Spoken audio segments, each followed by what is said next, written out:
옆 사람과 있어 합시다. 참된 복음의 비밀을 누리세요. 마태복음 족보의 특징은 예수님이 유대인의 왕으로 다윗의 혈통으로 이렇게 오셨다는 것이고, 누가복음에 보면 예수님이 족보를 거슬러 올라가서 아담, 그 위에 하나님, 이거 요한복음은 그 하나님이 이 땅에 오셨다라는 뜻입니다. 이 족보 안에는 엄청난 구원의 완전한 비밀이 들어 있습니다. 그것을 확인하고 누리는 시간 되시기 바랍니다. 첫 번째, 하나님의 은혜를 체험하시기 바랍니다. 다윗 왕조는 420여 년간 20명의 왕이 통치했습니다. 그 중에 4명만 하나님을 제대로 섬겼고 4명은 반반입니다. 반은 하나님, 반은 세상. 역시 책망을 당했고 나머지 12명은 하나님을 반역하고 우상숭배했습니다. 그 결과로 바벨론의 포로로 끌려가게 된 것입니다. 바벨론에 의해서 예루살렘이 포위당하고 기근이 심하고 먹을 것이 없고 자녀를 잡아 먹을 정도가 됐습니다. 결국 남유다는 바벨론에 의해서 멸망당했습니다. 이스라엘 포로들은 예루살렘 함락을 기억하면 기억할수록 울음밖에 나올 수 있는 것이 없었습니다. 시온에 대해서 생각할 때마다 슬픔으로 울부짖었거든요. 시온은 여호와의 영광스러운 보좌요 유다 백성들의 요새였지만 이제 폐허가 되었습니다. 하나님은 바벨론 포로 시기에 이스라엘 역사의 가장 위대한 선지자 예레미야, 이사야, 에스겔 선지자를 보내서 그들을 부르십니다. 언약의 하나님이. 이게 하나님의 은혜거든요, 여러분. 그 중에 예레미야 선지자는 유다가 바벨론 70년 포로를 마치고 다시 돌아올 것을 예언했습니다. 예레미야 33장 9절에 이 성읍이 세계 열방 앞에서 나의 기쁜 이름이 될 것이며 찬송과 영광이 될 것이요 그들은 내가 이 백성에게 베푼 모든 복을 들을 것이요 내가 이 성읍에 베푼 모든 복과 모든 평안으로 말미암아 두려워하며 떨리라. 포로에서 돌아오게 하실 뿐만 아니라 하나님의 백성을 세계 열방 앞에서 하나님의 기쁜 이름, 이게 뭐냐? 하나님의 브랜드, 하나님의 마크, 하나님 가슴에 영광스러운 훈장이 되게 할 것이다, 이 뜻입니다. 하나님의 찬송과 영광, 이게 뭐냐? 하나님의 왕관, 하나님의 보석이 될 것이요 내가 이 백성에게 베푼 모든 복, 이게 뭐냐면 모든 좋은 것과 평안으로 말미암아 세상이 두려워하며 떨리라, 흥분하리라, 흔들리리라, 동요하리라. 하나님이 우리 귀에도 이 응답을 주셨고 앞으로도 계속 주실 줄 믿습니다. 이 약속대로 하나님께서는 포로에서 돌아오게 하셨고 스룹바벨 중심으로 성전을 재건하게 하셨습니다. 오늘 포로 얘기가 그냥 얘기가 아닙니다. 포로 속에 있지만 하나님은 언약의 하나님이시다. 하나님은 우리를 부르시고 부르시는 은혜의 하나님이시다. 그 고난 속에서도 하나님은 족보를 이어가신다. 결국 예수 그리스도를 통해 완전히 회복하신다. 그 언약을 누리는 사람은 그 언약의 백성이다, 이 뜻입니다. 이것은 완전한 하나님의 은혜잖아요. 이 사실을 기억하시기 바랍니다. 우리가 복음할 때 항상 3가지 측면을 기억해야 됩니다. 마태복음 24장 14절에 이 천국 복음이 모든 민족에 증거되기 위하여 온 세상에 전파되리니, 천국 복음. 그리고 베드로전서 1장 9절에 믿음의 결국은 영혼 구원 받음이라. 이 땅에서 잘 먹고 잘 살다가 결국 지옥 가면 아무 소용이 없죠. 진짜 결국은 영혼 구원 받음이라. 이것 때문에 예수님이 성육신 하셨고 갈보리산에서 죽으시고 부활하사 사탄 재앙 지옥 권세를 꺾으셨고 믿는 자는 모든 죄가 용서되고 하나님 자녀 되는 거잖아요. 그래서 죽음에서 부활하시고 승천하시고 마가다라 방에 임하셨고 믿는 자 속에 성령으로 들어오셨거든요. 이 사실을 믿을 때마다 항상 기억해야 될 것이 있습니다. 제가 계속 강조하는 부분인데, 함께 연합 동거, 시간과 공간을 초월해서 우리의 전 존재가 그리스도 안에 들어가게 되는 거거든요. 하나님 안에서 아브라함의 한 족속, 한 가문이 된 거라니까. 엄청난 은혜가 주어지게 된 것입니다.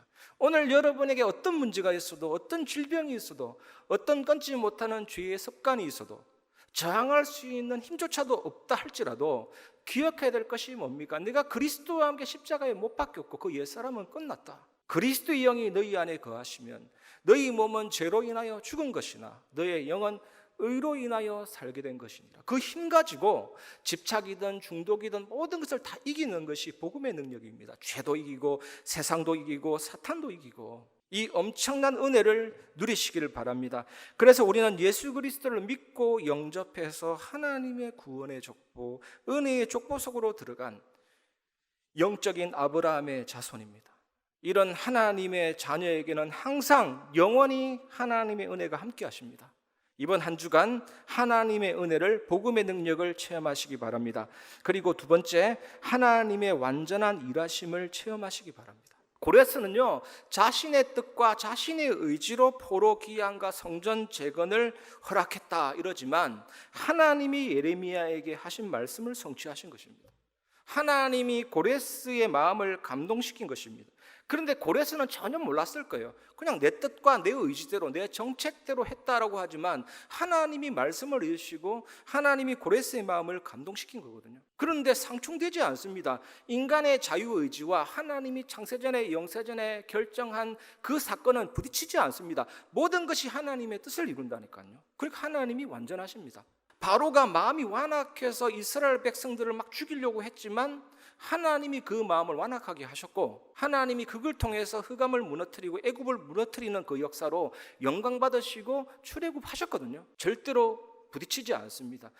하나님의 일하심은 완전하고 신비롭고 인간이 이해할 수 없어요. 어떤 면에서 인간의 이성으로는 이해가 안 됩니다. 그래서 어거스틴이 말했잖아요. 나는 알기 위해서 믿는다. 여러분, 믿음은 하나님의 완전하심, 하나님의 완전한 일하심을 이해할 수 있는, 알 수 있는 가장 적극적인 방법입니다. 오늘 성령의 감동하심으로 여러분 영혼 속에, 마음 속에 믿음이 차고 넘치시기를 주님의 이름으로 축복합니다. 하나님은 창세전에 영세전에 과거, 현재, 미래, 영혼 속에서 일어나는 모든 때를 결정해 놓았습니다. 하나님이 현장에 그 사람을 예정하시고 부르시지 않으면 그 어떤 말로도 구원받을 수가 없는 것입니다.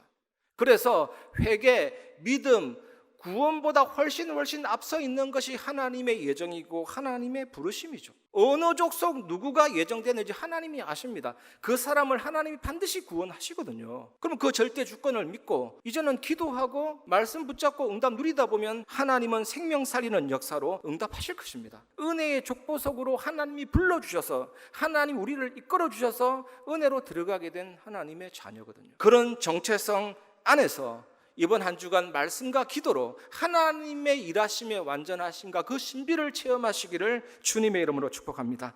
이제 세 번째 붙잡아야 될 언약은 참된 복음의 비밀을 누리시기 바랍니다. 마태복음에서 아브라함이 이삭을 낳고 이삭은 야곱을 낳고 계속 나오잖아요. 이게 뭡니까?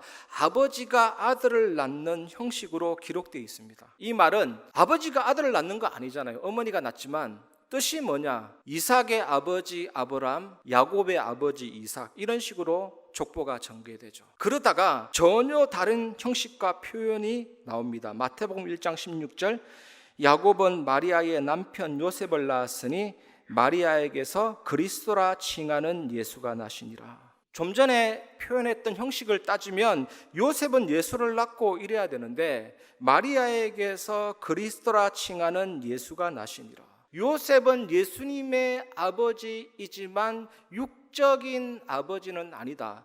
법적인 아버지다. 예수님은 다윗의 혈통으로 오셨다 하지만 법적으로 혈통으로 오셨다, 이 뜻이죠. 여러분, 우리에게는, 모든 인간에게는 원죄가 있습니다. 아담이 선악과를 따먹고 하나님을 떠났잖아요. 그게 원죄거든요. 그런데 그 죄에 대한 책임이 모든 인류에게 다 전가됩니다. 정령 죽으리라 했기 때문에 인간은 전적인 부패, 전적인 무능력, 전적인 타락입니다. 희망이 없습니다. 영도 죽어서 하나님 인식할 수 없고, 감정도 죽어서 불안하고, 의지도 죽어서 죄 짓는 데 빠르거든요. 그 영의 죽음, 마음과 정신과 몸의 죽음, 영원한 사망을 당하게 됐잖아요. 죄를 짓고자 하는 성향, 죄성이 모든 인류에게 투입됐습니다. 여러분도 예외가 아니에요. 예외가 아닙니다. 절대로 중립 없습니다. 우리 인간은 항상 죄 짓는 쪽으로 기울어지게 되어 있습니다. 여기에서 불신자 상태가 나오는 겁니다. 불신자 상태. 그래서 예수님이 마리아 처녀의 몸에서 성령으로 잉태되어서 탄생하셨습니다. 하나님이 아브라함을 처음에 부르셨을 때 너로 말미암아 이랬잖아요. 이제 조금 지나면 네 씨로 말미암아 이랬잖아요. 근데 최종적인 갈라디아 3장 16절에는 뭐라고 되어 있습니까? 그리스도로 말미암아. 이것이 이어진 것입니다, 여러분. 3주간 동안 족보 얘기하는데 여러분 현장에 혼자 아닙니다. 여러분은 고아가 아닙니다. 하나님의 자녀입니다. 아브라함의 자손입니다. 여러분, 이번 한 주간 복음의 참된 비밀을 누리는 증인 되시기를 주의 이름으로 축원합니다. 말씀을 마무리하겠습니다. 첫 번째 결론입니다. 하나님의 기쁘신 뜻을 찾으시기 바랍니다. 안 좋은 뜻을 찾지 말고 정말 기쁘신 뜻을 찾기를 바랍니다. 로마서 8장 28절에 우리가 알거니와 하나님을 사랑하는 자 곧 그 뜻대로 부르심을 입은 자들에게는 모든 것이 합력하여 선을 이루느니라. 내가 기도했는데 내가 바라던 바가 막히는 부분으로 오는 것 같지만 그게 착각이라니까요. 내가 저 사람을 놓고 기도했는데 갑자기 사건이 일어나고 안 좋은 일처럼 펼쳐질 것 같은 그것이 여러분의 착각이라니까요. 그 순간에 제대로 기도해 보시기 바랍니다. 그게 시간표라니까요. 하나님의 선하신 뜻, 기쁘신 뜻을 찾기를 주님의 이름으로 축복합니다. 두 번째, 정확한 언약을 붙잡기를 바랍니다. 하나님이 작정하셨고 예정하셨고 준비했다니까요. 그 속에서 정확한 언약을 찾는데 세 번째 결론입니다. 예배 속에서 꼭 찾고 누리시기 바랍니다. 요한복음 4장 24절에 하나님은 영이시니 예배하는 자가 영과 진리로 예배할지니라. 하나님은 영이시다. 이게 뭡니까? 하나님은 완전하시다. 영이시기 때문에 뭡니까? 시공간을 초월해 버려요. 영이시기 때문에 나는 여기 있고 저기 있고 못하지만 하나님이 온 우주에 충만하시면서 우리 속에 계시면서 여기에 충만하시잖아요. 영이시니까. 그리고 하나님이 영이시다라는 말은 전지전능하시기 때문에 어떻게 예배해야 됩니까? 영과 진리로, 말씀과 성령으로. 이때 예배가 완전히 회복이 되는 것입니다. 저는 예전에 성령 충만 되게 막연했거든요. 성령 충만하면 어떤 일이 벌어질까? 방언이 터질까? 아닙니다. 성령 충만 가장 확실하게 받는 방법 뭡니까? 성령 충만, 그리스도 충만, 하나님의 영의 충만, 똑같은 말인데 가장 간단히 받는 방법이 뭐냐? 말씀 충만. 단 하나의 말씀이라도 내게 들어와서 계속 묵상되어지면 그 말씀이 여러분의 100가지, 10,000가지, 1000가지를 해결하는 능력의 말씀이 됩니다. 말씀이 여러분 속에 들어가면 얼어붙은 마음도 녹게 되고 그 어떤 상황도 변화가 일어나게 됩니다. 여러분이 변화됩니다. 당당히 현장에서 나는 크리스찬이다, 나는 예수 믿는 사람이다 당당하게 밝혀도 전도문이 쫙 열리기 시작합니다. 사실은 이게 안 돼서 전도가 안 되는 거예요. 훈련 많이 안 받아서가 아닙니다. 여러분이 현장에서 그리스도인이다, 나는 예수 믿는 사람이다, 아주 감격 속에서 말만 해도 여러 역사가 일어나게 되어 있어요. 이 은혜와 축복이 여러분에게 철철 넘치시기 바랍니다. 말씀 충만하면 성부, 성자, 성령 하나님과의 관계가 깊어지고 영의 세계와 육신의 세계가 교차하기 시작합니다. 하나님의 나라가 임하기 시작합니다, 여러분. 그래서 예배 때마다 어떤 마음으로 말씀 받아야 되겠습니까? 선지자라는 이 단어가 나비잖아요. 부글부글 끓어오르다. 말씀이 내게 들어와서 내 행동과 나의 삶을 통제하고 부글부글 끌어올려서 예전에는 엄두도 못 냈던 영적인 세계에 그 복음 사역에 도전도 못했는데 이제는 명함도 못 내렸는데 말씀이 나를 사로잡기 시작하고 말씀이 내보고 가라 그러고 말씀이 내보고 전하라 그러고 이게 잡히는 거예요. 여러분, 노력 단 1도 하지 마시고 예배 때마다 주여 내게 하나님의 말씀이 임하여 주옵소서, 나를 완전히 사로잡아 주시옵소서. 그 속에서 여러분의 인생이 바뀌고 정인이 됩니다. 이 축복 누리시는 응답받는 정인 되시기 바랍니다. 말씀을 마무리하면서 우리 3주간 동안 족보 얘기를 나눴는데 여러분이 누굽니까? 현장에서 이제는요 다른 고민하지 마시고 나는 영적인 유대인이다, 나는 법적인 유대인이다, 나는 영적인 아브라함의 자손이다, 법적인 아브라함의 자손이다. 그거 끊을 수가 없는 거예요. 그 신분은 그 속에서 하나님이 수많은 일을 하시고 정인되게 하실 것입니다. 이 축복 누리는 승리의 주역 되시기 바랍니다.